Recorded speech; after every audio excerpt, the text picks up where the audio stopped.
ibiciro si ikibazo na gatoya. Inzu iyo yasa umuganga ukamushira wese muri gukora umuganga nyuma yato umuganga, ikibazo ni vyaje kubera iki? Umuganga waje kubera iki? Ibiciro biduga kubera iki?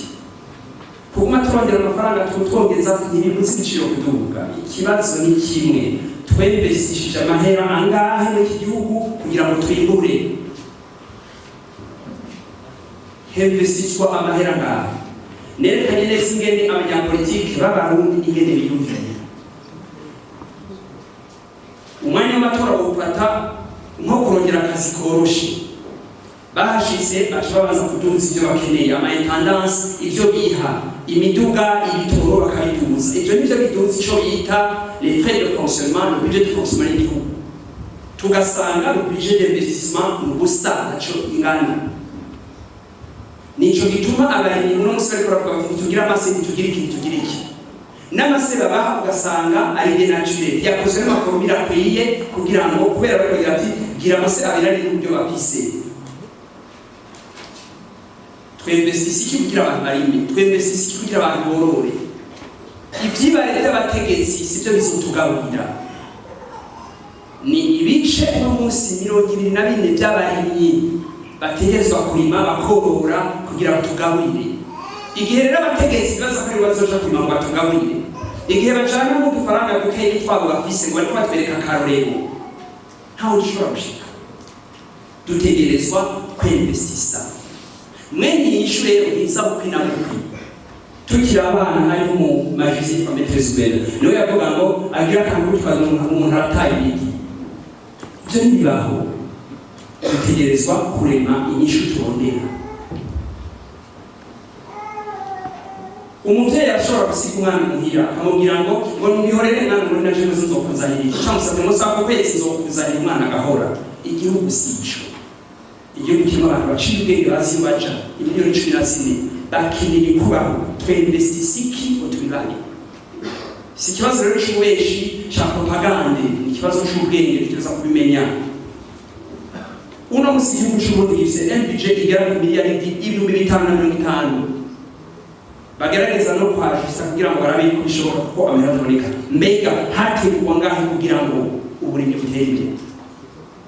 Uburundi bwarasinye amasezerano y'Imaputo asaba yuko ibihugu byembesisa n'imiburi muri 10%. Bavuze n'imiburi bagira bati niyo wowe wabuze umutima wo kubikora tumugira basivyo. Nico gituma ngaruka ku mutima w'uburongozi. Iyo umugabo mu nzu ukaja kubwira umugenzi ngo fasha akagukwita 100,000, ugacuca mu kabare ukabisorora, ugataha muhira umugore wawe ukamuha 5,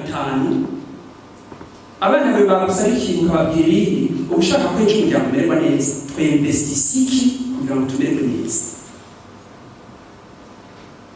Tumaze imyaka irenga hafi 40 tutembesisa mu bintu. Je tuvuga nti vuga ibiharuro ahandi twe mu bishobisho. Bije y'Uburundi iheruka kuba kuja mu buryo igihe mu myaka 86 n'indwi n'icenda igihe twembesisa hafi ibice 22% mu burimyi n'ubworozi. Uno musi twembesisa hafi ibice 6%. Ntabitangaza bibamwe. Ntabitangaza bibamwe ibiharuro. Rero ntitubeshanye. Twaragwiriye uno musi dukeneye ibyo bintu. Twembesisike kugira ngo bikunde nico. Ibiciro rero bizogabanuka kubera tuja mu isengero. Nta mana izokoroka. Yabivuze neza hariya mbere. Igihe kuja muri politike tubifata nk'ibishobisho ngo Imana yahadushize tukaja kubesha ngo muri muteko b'amashinga Imana yahadushize biratubona tuzosubira hasi n'ejo tuzokena. Navuze muri 2020 nitutembesisa tuzoba dukeye muri 2025 shimba muri 2020 niko bimeze.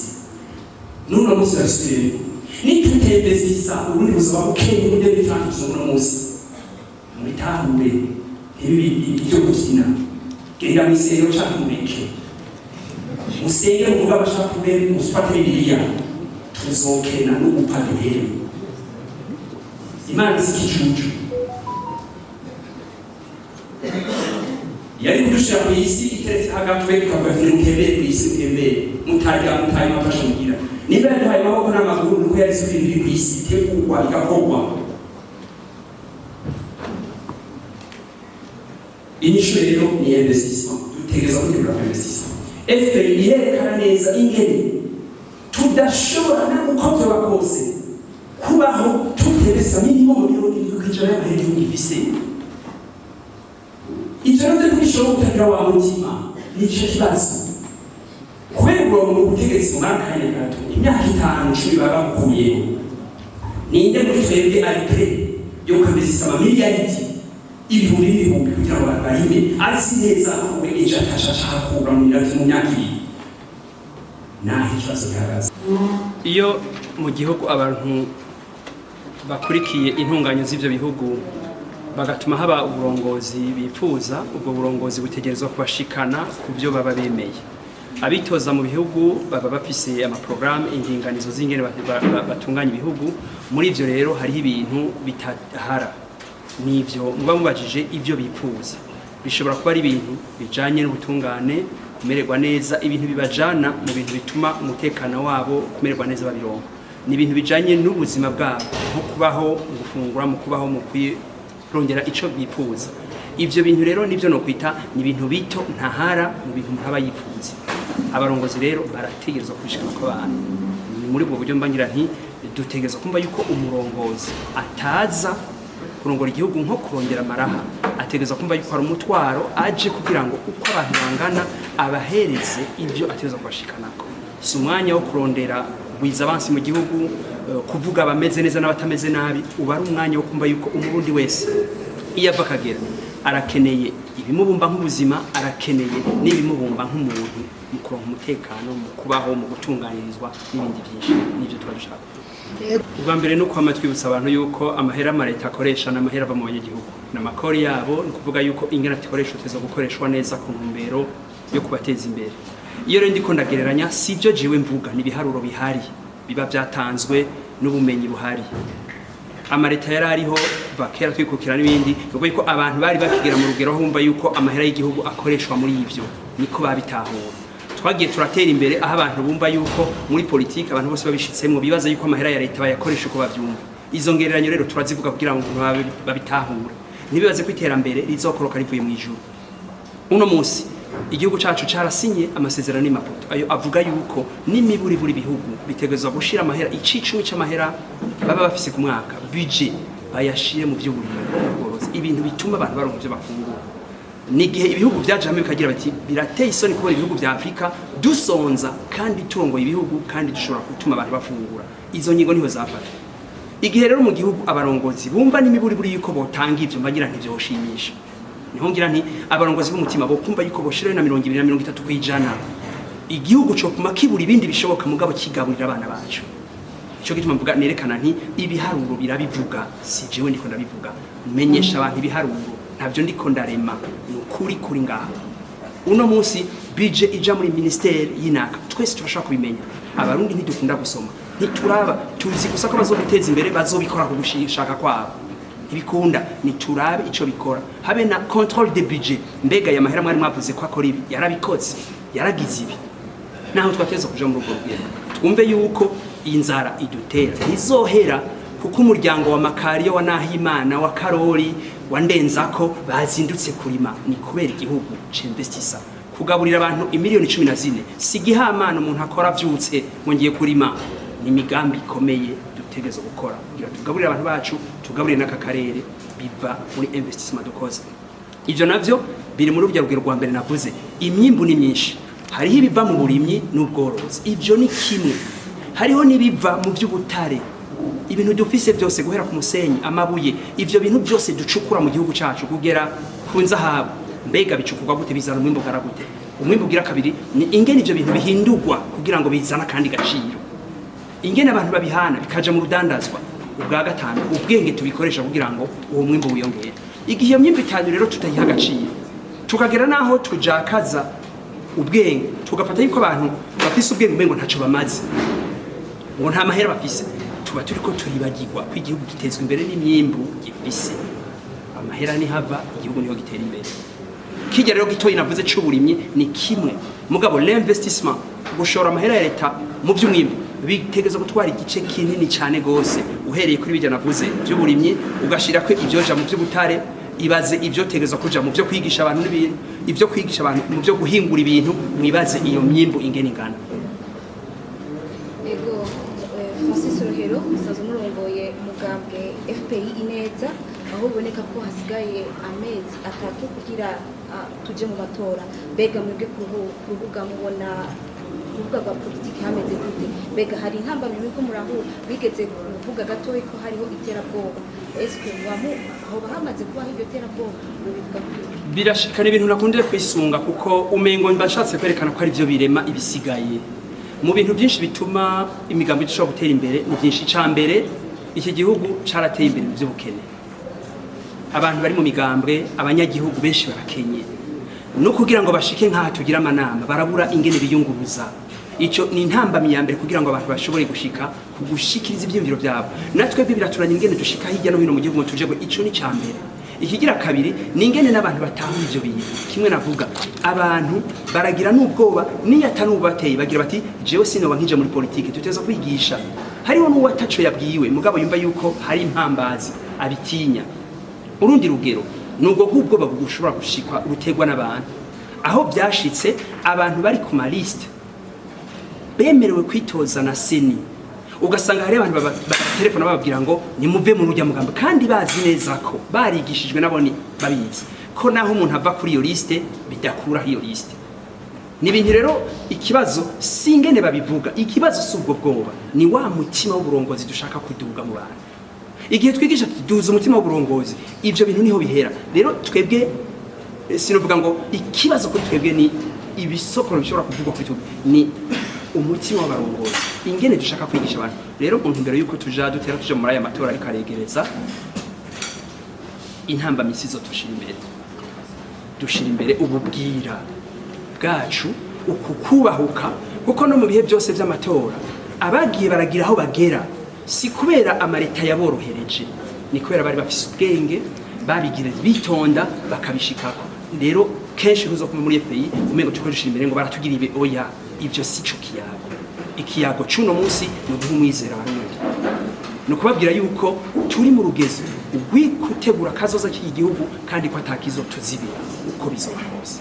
Ego umugambwe FPI neza birabona ko harimo urwaruka rwinshi mu gihe yiteguriye amatora kenshi harakunda kubona ama violence mbega nihe comportement nihe gendo hamagarira urwaruka rw'abaruri mu mugambwe FPI neza canke urundi bo kwitwara mu gihe cy'amatora. Ingendo y'abantu iva ku byo bigishijwe. Twebwe ntiduhanura abantu ntibafatiye ingendo turigisha abantu kandi ushitse ahantu hari ishamba hatagira ibiti ntushobora kwidoga ngo nta biti ngo hari desert ngo hari ubugaragwa utegerezwa kubitera. Ico rero turiko turakora ni kwigisha abantu kwico dushaka muri kazoza tutereza kukirima tukakivomera tukakibagarira. Turiko twigisha abo bantu benshi bakiri bato inyifato bagira ihera kuri bijya bintu tuvuga notre fondement ishimikiro aho duhagaze ingene abantu tubigisha. Abo rero bishika bakaba bataravyigishwa abo bishika bakagenda kubwirwa ngo muterekanye ko mufise ingufu nta gihari abo rero bazogumaho kandi mu gihugu cyose hategerezwa kuba rwamfu n'uburo bitegereza kubana. Dutegereza kugenda rero twumva yuko ihangiro ryacu nukubandanya twigisha abantu gushikaho abineza basumba binabi ivyo niko bitegereza kumera. Twashatse kuvuga cyane muri rusange nihe ngendo aho ruri rwose nico ndiko ndavuga abantu bipfuza yuko mvuga ngo nimwitonde ngo nimuceceke ngo ntimucire hejuru ivyo bintu ntibivugwa ku majambo biremwa mu nyigisho. Umuntu no musi yoba ari karakubita abantu ari karonona kuko mvuze discours ngo abantu nibitonde bace bahinduka ntibikunda. Izo mvugo abantu bashaka ko abanyapolitike bavuga ngo nibahumurize ngo abantu ngo mu bihe by'amatora ngo bahumurize ngo bafashe nitwigisha igihugu cacu. Inyifato tugira no mwimbu w'inyigisho twigishijwe. Izi nyigisho nyinshi tubona z'ubube gito aho abantu bajyana nivyigishijwe. Kuza rero hageze amatora ngo babwire ngo bahoyahoye siko kazi kacu. Tuzokwimbura ivyo twarimye amatora rero kuri twebwe tuyajamwo, twebwe turatanga ico dushoboye, nizi nyigisho dutanga abantu nibumve yuko twigishanye ivyo turiko turarondera, sino mu gihe cy'amatora gusa, mu bihe byose nituduze urugero rw'ubuntu, tuduze ingene twumva abandi muri iki gihugu, ntitubumve nk'ingorane, tubabone nk'inyishu, ntidusubire kumva abandi tubabona mwabansi. Ngivyo ibishobora byonyene gutuma ingendo ihinduka. Francis ROHERO, mu byo mwavuze mwagarutse cyane ku bwenge, kuri mwebwe muri FPI ubwenge mubona nk'iki, ni gute ujya bwenge muvuga muri strategy muzokoresha gute? Ubwa mbere iyo tuvuze ubwenge tuvuga abantu, ubwenge ntiba mu kirere, ubwenge buri mu bantu. Abarundi bose barasa ubwenge, iyo bava iyo bagera umwe wese arasa ubwenge, kugira ngo umwana w'umurundi amenye no gutega ifuko. Iyo ufise umurima ahantu hari ifuko utaronse uzitega ntuzokwimbura. Ubwenge nivyo bintu byose bidutuma gutora inyishu y'ikintu na gitoyi kitugoye muri iki gihugu. Abantu rero bumva bafise ubwenge ni benshi, ico turondera ni kwegeranya abantu. Iyo mvuze ubwenge ndondera kwegeranya abantu. Abo bantu bose bashaka kutubera intambamyi, dutegeza kubiyegereza, kubarondera. Bari mu migambwe tuzobarondera, bari mu madini tutegeza kubarondera. Ngiyo strategy turondera. Nta muntu n'umwe aciye ubwenge uko bwongana kose dushaka kwejo tuba dufatana nk'abamwana. Dukeneye kumva ko umurundi wese icazi tumugira inshuti, tumugira umugenzi. Nta mwansi dukeneye mu mugambwe n'umwe, nta mwansi dukeneye ku mutumba n'umwe, dukeneye ko abantu bose bumva iciza tubafitiye, nabo batubwire ingene dushobora gushika iwabo buhoro buhoro twitonze atawe duhonyora.